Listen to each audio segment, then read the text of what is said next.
Amigas e amigos, como era absolutamente previsível, o governo do presidente Jair Bolsonaro vive aos solavancos, tão somente administrando crises, brigas e facções no seu interior. Estourou mais esse caso aí, né? Vejam que é uma sequência de casos, né? Um ligado ao outro. É isso, se puxar o fio da meada, né, aparecem coisas que muita gente, né, nem imagina.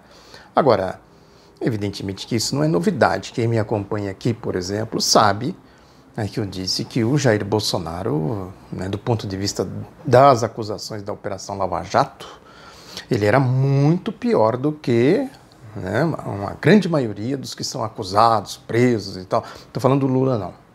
Aí é um outro processo, aí é um processo político, de perseguição política e tal, absolutamente, né, uma prisão cruel, covarde, a prisão de um inocente. Isso é outra coisa, merece ser analisado naquele âmbito que eu sempre digo aqui, no âmbito de classe. Como as classes dominantes vê o povo, como trata o povo, né, a Casa Grande, senzala, chega aí, aquela história que eu sempre brinco aqui, né, um pernambucano, né, o demiurgo de Garanhuns, como fala o editorial do jornal Estado de São Paulo reiteradamente, né, o lulopetismo, essas coisas todas que a gente vê, que é a discriminação, né, social.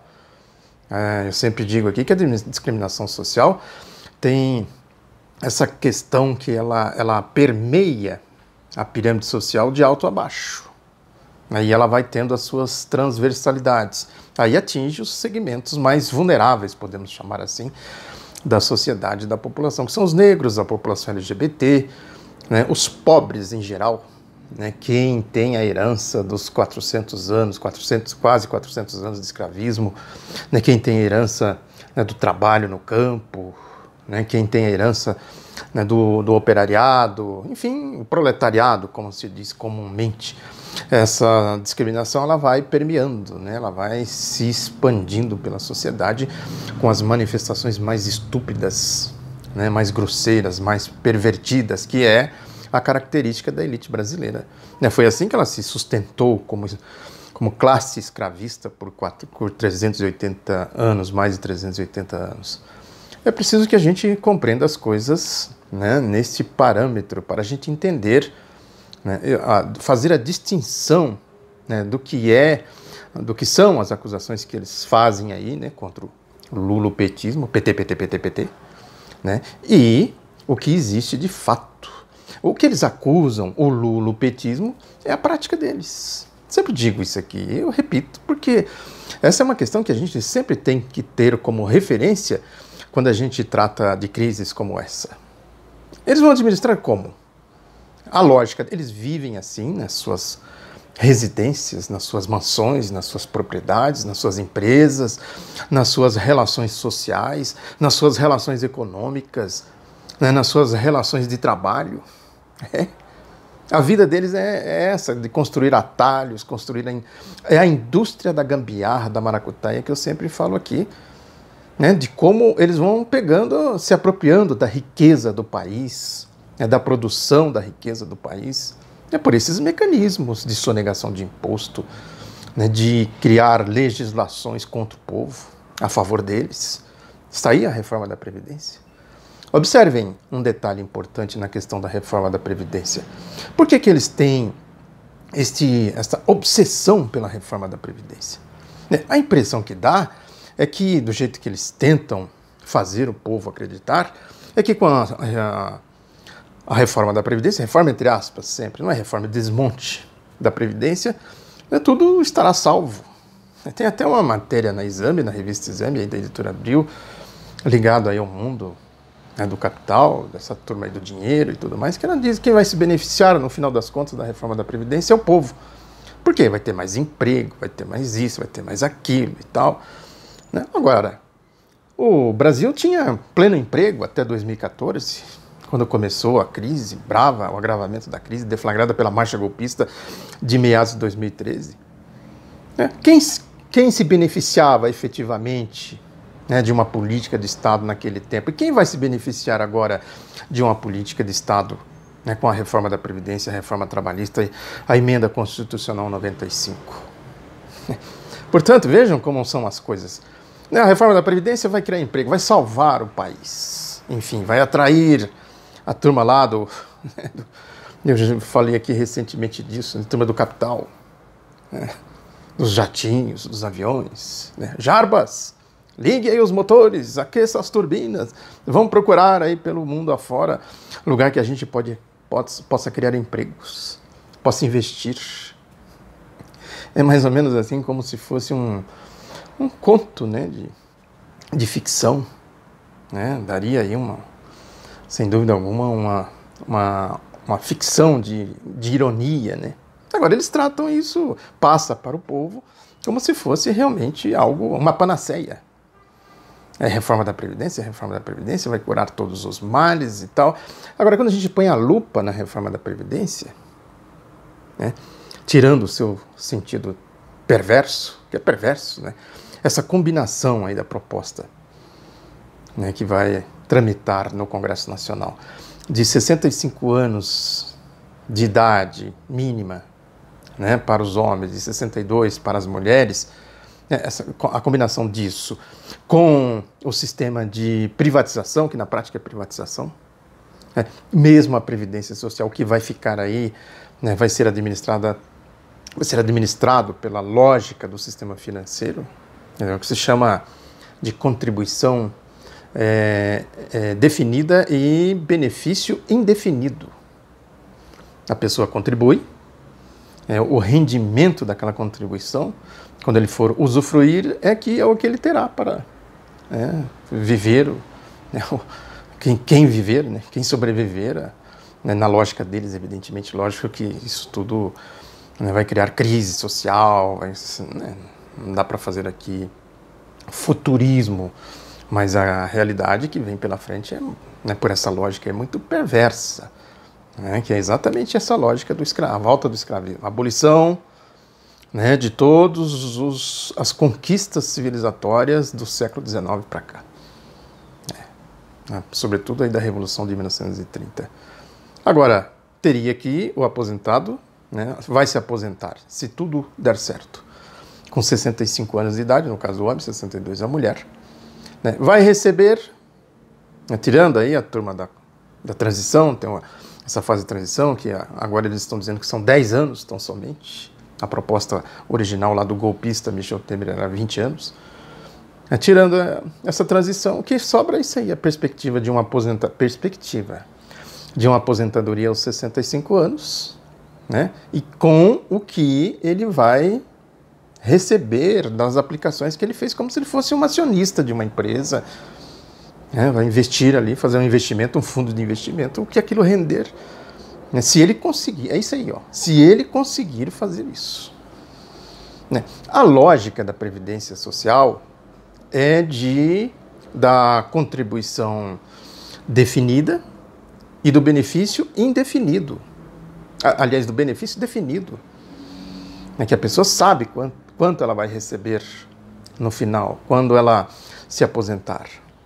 Tem as regras estabelecidas e tal, quer dizer, todos contribuem com todos. O pacto, chamado pacto geracional, a geração que está entrando agora no mercado de trabalho financia os que estão saindo. É assim que funciona, desde que a Previdência Social foi instituída. De lá para cá o PIB evoluiu, a produtividade evoluiu.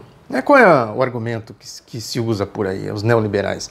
Não, que tem mais gente envelhecendo e menos gente nascendo, entrando no mercado do trabalho e tal, consequentemente reduz a contribuição e aumenta as despesas. Sim, mas aí tem que se procurar outros mecanismos de financiamento da Previdência, foi o que a Constituição de 88 fez. Não é só a contribuição do empregador e do empregado, né, do trabalhador e da empresa. Tem outros mecanismos aí de financiamento, não só da Previdência, da Seguridade Social, porque entra também a assistência social, a saúde, essas coisas aí, da Seguridade Social.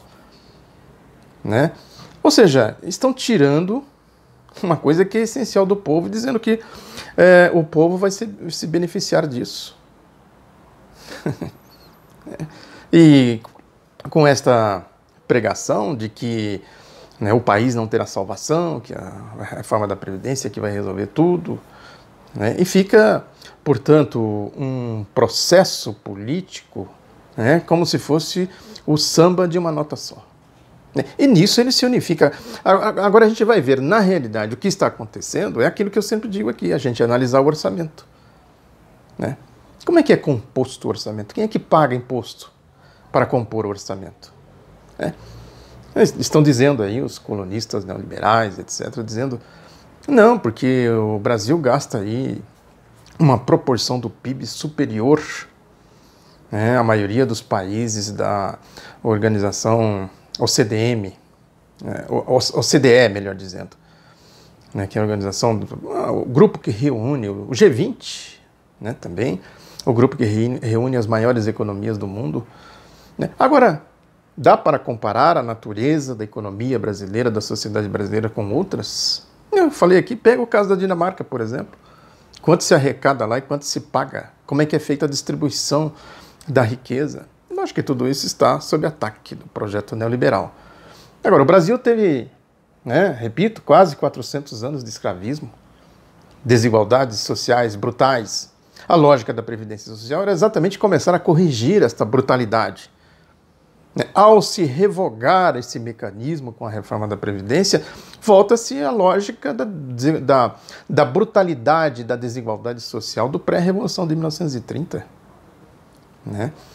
Agora, entre eles, essa gente aí da direita, das classes dominantes e tal, eles estão de olho nesse bolo, não é pouca coisa, em diferentes dimensões, com diferentes encaminhamentos. Esse dinheiro vai ser canalizado dos trabalhadores para essa turma aí. É isso aí, eles criam leis, criam legislações para fazer esse carreamento de recursos que eles tiram do povo para a lógica da administração da grana. Ou seja, é um governo, como todos os governos de direita, é um governo que ele existe para os propósitos da direita. E a direita só existe para defender os seus privilégios.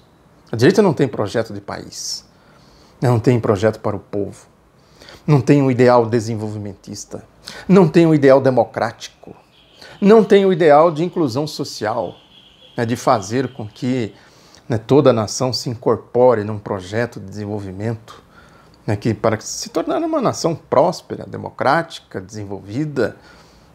Nós temos todas as potencialidades para fazer isso. É um povo criativo, trabalhador, com uma diversidade nacional muito grande, e ao mesmo tempo com esta unidade nacional. É isso. Não é à toa que o Brasil se situa aí sempre nessa margem de ser a sexta, sétima, oitava economia do mundo. Isso não é pouca coisa, se a gente for analisar aí, em âmbito mundial, as grandes potências econômicas e tal. O papel do Brasil é um país com um nível de desenvolvimento médio, que vem da Revolução de 30, um nível de desenvolvimento social também médio, que vem da Revolução de 30, um nível de institucionalidade democrática também desenvolvido, uma institucionalidade desenvolvida, que vem exatamente disso. Se a gente for pegar aí os períodos dos saltos civilizatórios, isso consagrado nas constituições de 46 e de 88, e a gente pega tudo isso, o período histórico e o grau de desenvolvimento que a gente atingiu do ponto de vista institucional, da democratização da sociedade, não é pouca coisa. Compare aí com países desenvolvidos, com mais tradição democrática e tal, a gente vai ver que nós temos aqui sim uma legislação altamente desenvolvida desse ponto de vista, legislação social, legislação trabalhista, legislação democrática, de inclusão social do povo. É evidente, a gente olha assim para a história e fala, bom, poderia ter sido, o Brasil poderia ter sido muito mais desenvolvido. Por que não é? Por que não é? Porque esta elite, essa direita, ela é poderosa. É isso, ela vem lá das institucionalidades do regime escravista. Ela criou essa cultura do autoritarismo, da corrupção, da barganha, da indústria da gambiarra, da maracutaia. E com isso ela foi tecendo os seus mecanismos de controle ideológico, controle político. né? É isso, né? Lutou contra a independência, é isso, lutou contra a independência. O povo, né, teve sim papel importante na independência, lutou contra a abolição, né? Lutou contra a proclamação da República, né? Lutou contra a Revolução de 30, contra a Constituição de 46 e a Constituição de 88. É lógico que quando se fala assim, né, que lutou, não se formou um bloco da direita, da elite. É importante ler os abolicionistas, por exemplo. É um capítulo importantíssimo da nossa história. Joaquim Nabuco, André Rebouças, né, Luiz Gama, enfim. É importante a gente compreender, porque ali o Joaquim Nabuco, por exemplo, ele reportava o processo da abolição praticamente dia a dia, né? Os clubes que se formou, os clubes republicanos no período, né, no curto período ali entre a abolição e a proclamação da independência, né? E segue adiante. Agora, é preciso a gente analisar esse poder da direita em duas dimensões. Primeiro, a luta contra o povo, né? O que nós estamos vendo aí contra o Lula, por exemplo. A gente olha assim e fala, isso é uma insanidade. Isso é coisa de gente, né, pervertida. Gente, né, que tem aí na história essa trajetória do nazifascismo, por exemplo, da Primeira Guerra Mundial, da Segunda Guerra Mundial, das guerras, dos morticínios, dos genocídios, guerra no Vietnã, guerra na Coreia, né, as ditaduras militares aqui na América Latina, essas coisas todas. A gente olha, essa é uma dimensão que a gente tem que olhar e analisar. Se a gente não tem piedade, não tem compaixão, né? Mesmo o Estado social-democrata que foi instituído na Europa no pós-Segunda Guerra Mundial foi uma tentativa de injetar alguma compaixão no capitalismo. Agora, chegou a esse ponto aí, o capitalismo entrou em crise. O sistema está em crise. Nós vamos pagar a crise aqui para vocês, vocês vão pagar a crise. O que eles estão fazendo na Europa é isso, viu? O exemplo da Grécia, agora o Brexit na Inglaterra, né? Crise na Itália, crise na França, crise para todo lado. Agora a crise vai se expandindo, vai se espalhando, crise na Argentina e tal. Esta é uma dimensão que a gente tem que analisar. E aí, no caso do Brasil, essa direita, essa elite é muito mais pervertida, muito mais perversa por causa da sua herança. Não é o caso, dizia acho que a Marilene Chauí, uma ocasião, disse que a elite brasileira, a direita brasileira, era mais, não sei se foi ela, alguém disse, a mais perversa do mundo, a mais pervertida do mundo. Não sei se podemos fazer esta gradação, né, que é a lógica do sistema. Agora, que a elite brasileira tem esse traço, né, de ser perversa, né, pela sua herança escravista, isso é inegável. Ela não tem piedade do povo, de jeito nenhum. O povo, quando muito se quiser, vai pegar as migalhas, por ser escravo da Casa Grande. Quando muito. Se não precisar, eles dão jeito de eliminar. Tem vários mecanismos aí de eliminação, né? É só observar aí a população carcerária, a população das periferias, a questão da violência social, essas coisas todas. Né? Eles vivem, lógico, fechados, sempre digo aqui no clube deles. A outra dimensão que a gente pode analisar é que dentro deles não tem... A vida ali não é pacífica, ali é uma selva. Eles se matam. Se matam. As guerras, por exemplo, vamos pegar a guerra por aí, tem muitas guerras que são assim. A Primeira Guerra Mundial é um exemplo clássico disso. Se matam enquanto nação, eu digo, né? Porque põe o povo lá para fazer a guerra, né? Os filhos dos trabalhadores que vão fazer a guerra. Enfim, essa é uma outra questão também que merece reflexão à parte. Na guerra, quem é sacrificado em primeiro lugar é o povo. Agora, entre eles, é a rasteira, é o golpe, né? A lógica de facções, de grupos. A pessoa forma um grupo aqui de olho como que ele vai dar o golpe no outro. Eles não têm a ética do povo. Ética, essa palavra é importante, né? Ética quer dizer respeito ao outro. Basicamente é isso. Se não tem respeito ao outro, não é ético. Em qualquer dimensão, inclusive nas relações pessoais, se a pessoa não respeita o outro, não é ético, não tem ética. Entre eles não tem ética. Eles não se respeitam. Aí formam-se os grupos, as facções. É o que nós estamos vendo hoje no governo Bolsonaro. Eles conseguiram uma unidade política em torno da Operação Lava Jato. né, para fazer a travessia aí do golpe, deram o golpe, né, elegeram o Jair Bolsonaro, né, com tudo nas costas da Operação Lava Jato. A Operação Lava Jato foi o grande, né, e recebeu todo o apoio, né, de todos os pontos de vista, né, para fazer essa trajetória aí política. Né? Eu comentei muito isso aqui, acompanhando o dia a dia da Operação Lava Jato. É que a direita chegou a essa conclusão, não deu.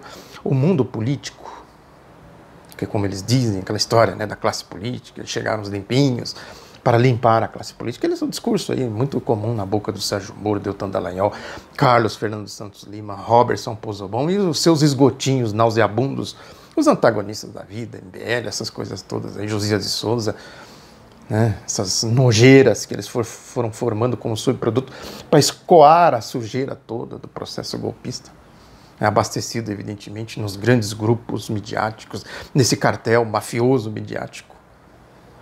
Né? Agora, num determinado momento, fala, epa, peraí, né, você vai para lá, eu vou para cá e tal, eu vou te passar uma rasteira aqui, te dar um golpe aqui, dar um golpe ali e tal. Né? Nas eleições presidenciais a gente viu isso com nitidez, eu comentei aqui, né, que tinham basicamente duas facções. Tinha a facção aqui que tinha o jornal Estado de São Paulo como porta-voz e tinha a facção do outro lado que era o jornal o Globo. Esses setores da direita brasileira, né, que certamente vai pagar um alto preço, né, há sinais evidentes aí de um novo round da crise mundial. A diretora-geral do FMI falou agora, há poucos dias, né, que ela falou das 4 nuvens, a desaceleração da economia na China, né, na Europa, a crise na Europa com o Brexit, aquela coisa toda, né, a crise política nos Estados Unidos, a queda de braço lá do Donald Trump, né, com os democratas para construir o famoso muro da vergonha, aquela indecência. Esse é típico da extrema-direita, né, a natureza daquele muro que ele quer construir, né, e a guerra comercial deflagrada pelos Estados Unidos contra a China. Né, tudo isso, né, o Brasil, ao contrário do que dizem os publicistas da reforma da Previdência, que a reforma da Previdência vai salvar tudo, e sem a reforma da Previdência não há salvação, ao contrário do que eles dizem, o Brasil não está numa ilha. O Brasil certamente sofrerá todos os efeitos disso, com graves consequências. O Brasil, no governo do Jair Bolsonaro, está abrindo mão dos seus instrumentos de fomento, que são os bancos públicos, sobretudo o BNDES. A lógica do desenvolvimento da Revolução de 30, as estatais, essa história do petróleo, né, a entrega do pré-sal, o desmonte da Petrobras com a Operação Lava Jato, o processo golpista, tudo. Isso tem um alto preço para a vida dos trabalhadores, para a vida do povo, para a vida da nação, para a democracia, para o desenvolvimento. Né? Portanto, se a gente quiser entender essas crises, que muita gente diz, não, mas não é só o partido do Bolsonaro, tem outro partido também, tem assim, tem assado, tudo mais. Sim, claro que tem. Eles são assim, a direita vive assim. Tem também, na Globo tem, claro que tem na Record, tem nas seitas fundamentalistas, tem em tudo quanto é lugar. A história dos governos de direita. Quem estuda história sabe disso. É como que os governos de direita governaram. Crise uma atrás da outra. Os governos desenvolvimentistas, sobretudo os mais à esquerda, como foi o caso dos governos Lula e Dilma, eles têm mais o que fazer. Vão cuidar do povo, fazer políticas públicas para o povo, promover a integração social, promover a democracia, promover... O governo se desenvolvia assim, tinha sua dinâmica assim, nesse âmbito. Vamos fazer isso, vamos fazer aquilo, projeto disso, projeto daquilo e tal. Tinha os canais de comunicação diretos com o povo, os movimentos sociais, o movimento sindical. Pode-se dizer, muito débil, poderia ter sido muito mais... É questão de experiência, né? Como se diz, experiência é a única coisa que é melhor quando é de segunda mão, né? Agora, os governos desenvolvimentistas e de esquerda, sobretudo, têm essa lógica, têm essa dinâmica de cuidar de projetos para o país. A direita vai cuidar do quê? Se não dos seus interesses, das suas facções. Se a direita existe tão somente para defender os seus privilégios, é em torno desses privilégios que ela governa, que ela gravita. E aí se estabelecem as crises. Quando eles não estão no poder, eles ficam criando crises para os outros. Getúlio Vargas, João Goulart, o próprio Juscelino Kubitschek, nos governos Lula e Dilma, passaram o tempo todo criando crise, até que criaram aquela monstruosidade, aquela farsa grosseira, que foi a farsa do Mensalão.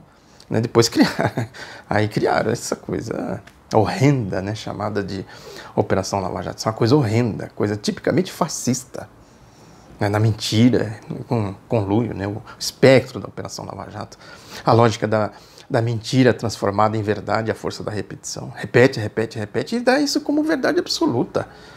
Enfia a opinião deles, a opinião privada, goela abaixo da opinião pública e sai por aí dizendo que é opinião pública. É uma mentira grosseira. O caso do Lula. É sempre uma referência, o caso do Lula. Quem pega os processos do Lula, olha lá, isso não é possível, gente.